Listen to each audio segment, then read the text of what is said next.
Hindi mo naman sinabi. Isa ko. Hi, sis! Gagawa tayo na! Gagawa tayo na! Peanut butter. Siya lang. Kasi ako mag-worky. Bye! Meron na tayo ditong mani na sunog. Matagal na kasi yan. Gawin ko na lang daw. Peanut butter yan. Ito yung iba. Yung mga sunog. Nakita ko lang itong recipe na ito. Hindi ko pa alam yung iba.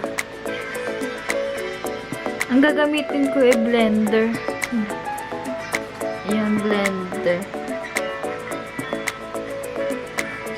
So, ang kailangan pala ay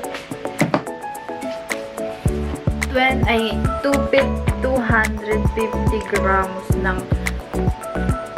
mani na pinrito. Walang balat, syempre. Tapos, 5 tablespoons of sugar. Brown sugar yung ginamit. Tapos, 1 tablespoon ng butter.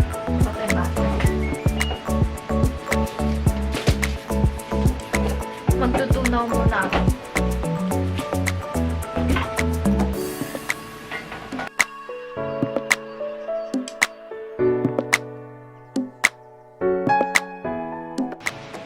Yan, tutunawin lang natin yung butter. So, yung nakalagay dun sa, sa recipe,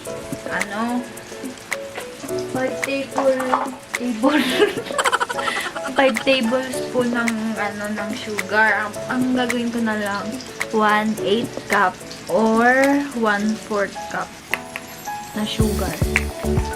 Brown yung ginamit ng sugar. Wala akong brown sugar. Gagamitin ko na lang ay white sugar. Okay. Papatayin ko na yung apoy kasi mainit naman na yung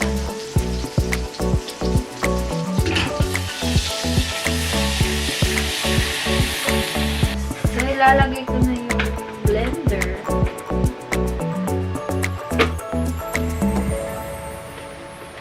Yan.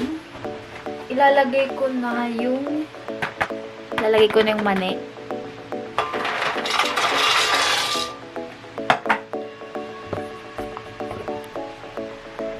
Lalagay ko na yung butter.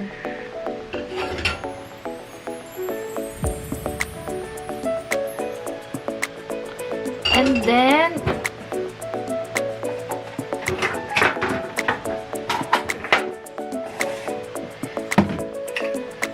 maglalagay na ako nitong sugar. 1/8 cup ang ilalagay.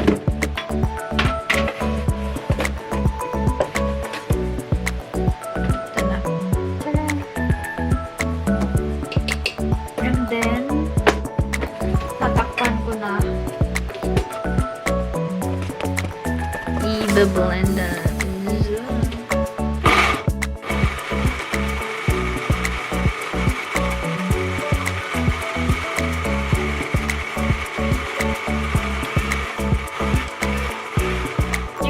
Yung iba kasi ang gamit nila sa ganito, yung food processor. Eh, wala tayong ganun. Blender lang. Zest.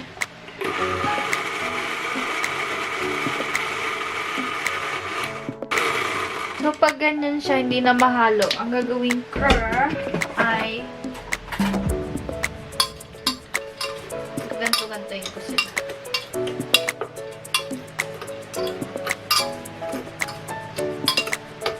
Para matulungan niya yung blender na ma-mix.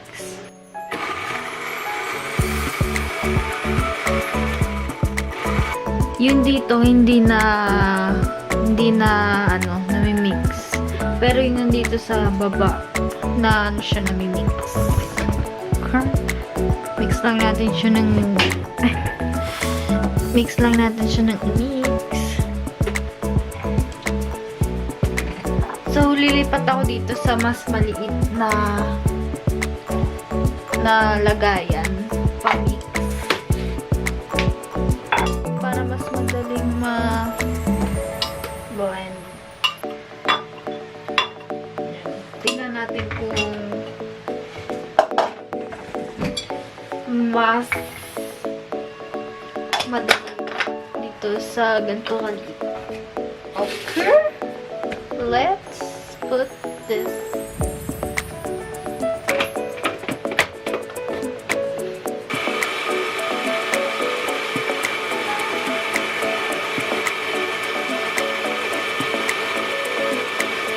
A few moments later. Look! Nagsisimula na siyang ma-pino. Ma-super pino. And may mga buo pa siya. Nagsisimula na din siyang mag-oil ng sarili.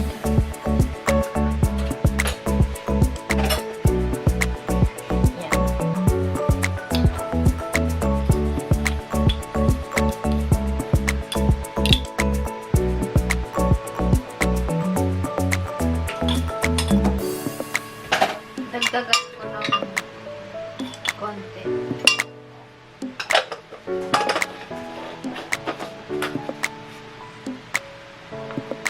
Ayan. Tapos babalik natin.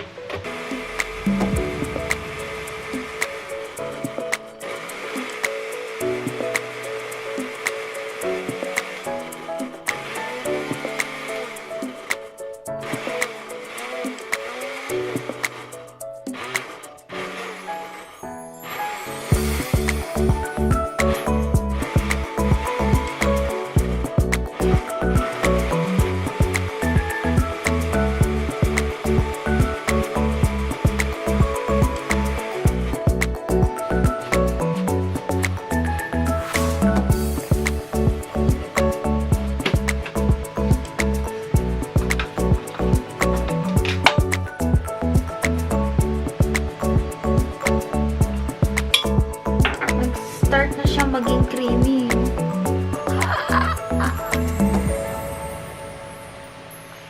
Kita niyo ba yan? Wow! Wow! Wow! Sarap.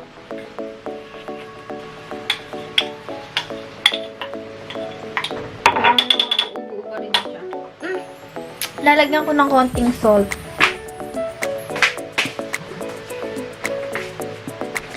Lagyan natin ng konting iodized salt.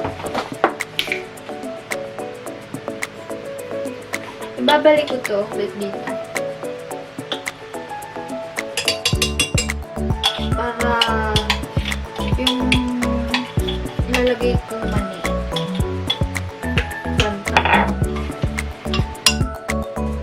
Kukuha lang ako na ganyan.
Tagal ni Zis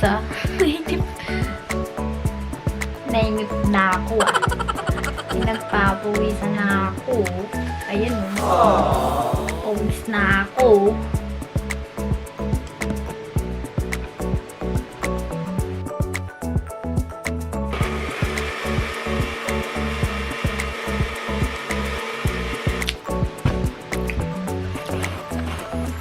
Dadagdagan ko siya ng sugar kasi matabang pala.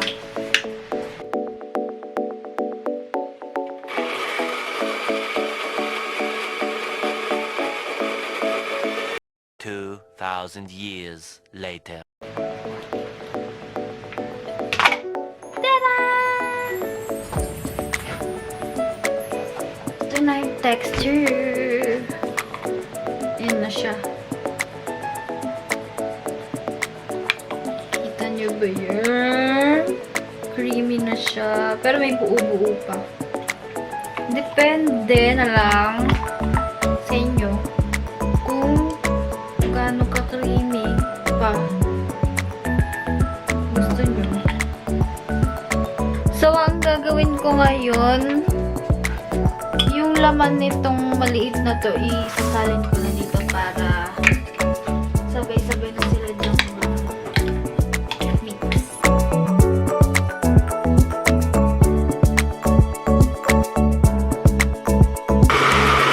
So, papatayin ko na.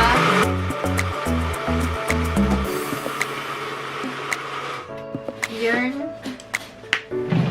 And then, dito ko siya ilalagay sa jar. Pakita ko muna sa inyo yung kung ano ng ano niya, consistency niya. Yan na. Yan na siya, zits! Tada! After how many years? Yan. Lagay ko na siya dito sa ating